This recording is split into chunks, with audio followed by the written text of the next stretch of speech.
welcome back. Today's top story, JPMorgan and its massive U-turn on cryptocurrencies. Despite years of staunch opposition to DeFi and a CEO that only months ago labeled crypto as a decentralized Ponzi scheme, JPMorgan has executed their first ever cross-border transaction using decentralized finance on a public blockchain. So how did it happen and what are the bigger implications? Let's zoom in. How does the saying go again? If you can't beat them, join them. Well, that certainly seems to be the case after JPMorgan pivoted on its previously anti-crypto stance with their first ever cross-border DeFi trade. Some key elements of the trade which took place on the Polygon network are JPMorgan collaborating with Singapore's DBS Bank to issue $71,000 worth of tokenized Singaporean dollar deposits, and then trading this for tokenized yen with Japan's SBI digital asset holdings. What's possibly the most significant part of this is that this was the first ever issuance of tokenized deposits by a bank in the history of DeFi, which, granted, isn't exactly ancient. But here's why that last bit is particularly interesting. These tokenized Singapore dollar deposits are a general liability of JPMorgan, and they're meant to provide stable, on-chain value without the scalability issues of stablecoins. Or at least that's what JPMorgan's very own Ty Lobban says. He doesn't provide any further explanation on how tokenized deposits actually solve scalability, but presumably what he means is that native tokenized deposits act like regular bank money, which means you don't need to have another giant pile of assets sitting separately to provide collateral. But it is worth mentioning at this point that JPMorgan's first transaction on a public blockchain doesn't necessarily come out the blue, because behind the scenes, the bank had already shown interest in crypto after controversially acquiring major stakes in two of Ethereum's flagship products, Infura and MetaMask. Plus, they announced back in May that JPMorgan would take part in Project Guardian, a pilot program coordinated by the Monetary Authority of Singapore. And DBS Bank also joined in, aiming to explore potential DeFi applications in wholesale funding markets. Along with the JPMorgan transaction, Project Guardian also saw simulated exercises take place involving the buying and selling of tokenized government securities bonds. Think about that for a second.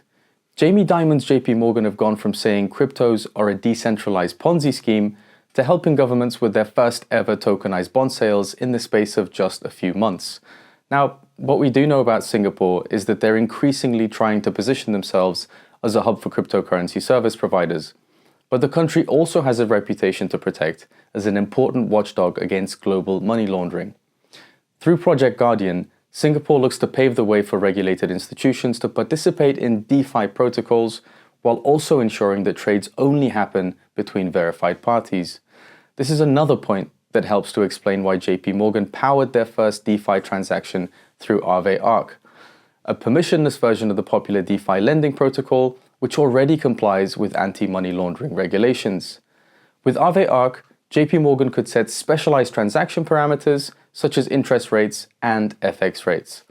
Another important detail is that JPMorgan's blockchain division Onyx built on-chain verification of verifiable credentials, or VC, to provide compliant access to Aave.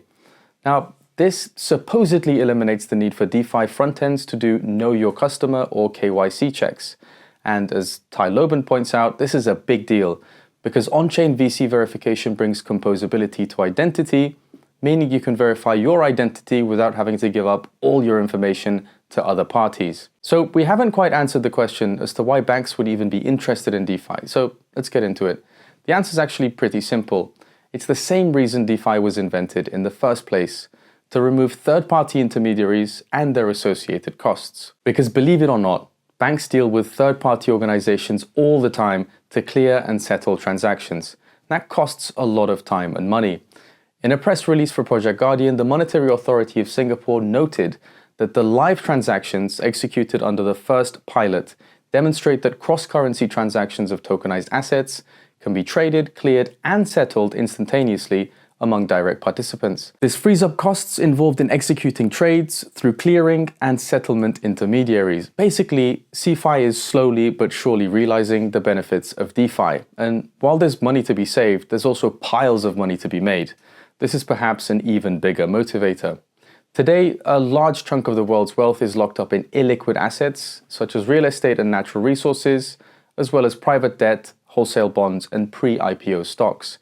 There are many factors at play for all of this asset illiquidity, but it mainly comes down to limited affordability for mass investors, a lack of access to these assets, regulatory hurdles, and other scenarios that make it difficult to acquire or trade an asset.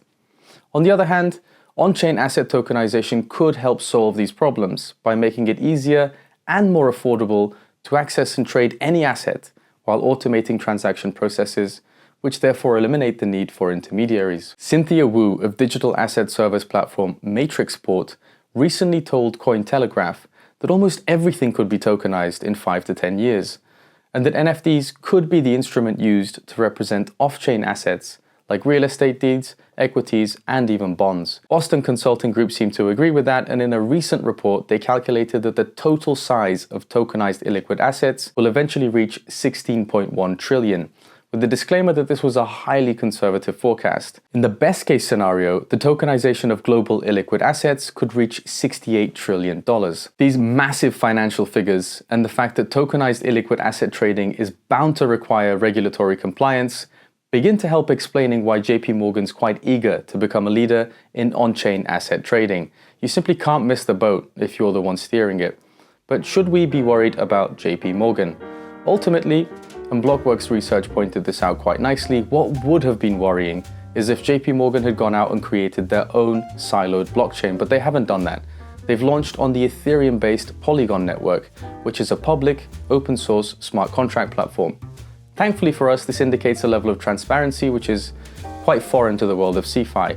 If anything, the fact that JPMorgan launched on Ethereum lends more legitimacy to the blockchain, even if that's only in the eyes of regulators.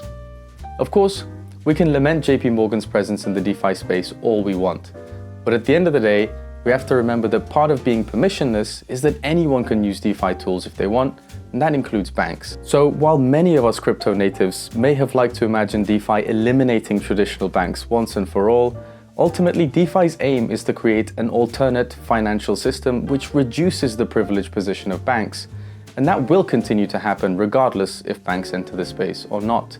But maybe you see it differently. Let us know how you feel about JPMorgan's move below. For now, that's all we've got for you. Thanks for stopping by, and don't forget to tune in tomorrow.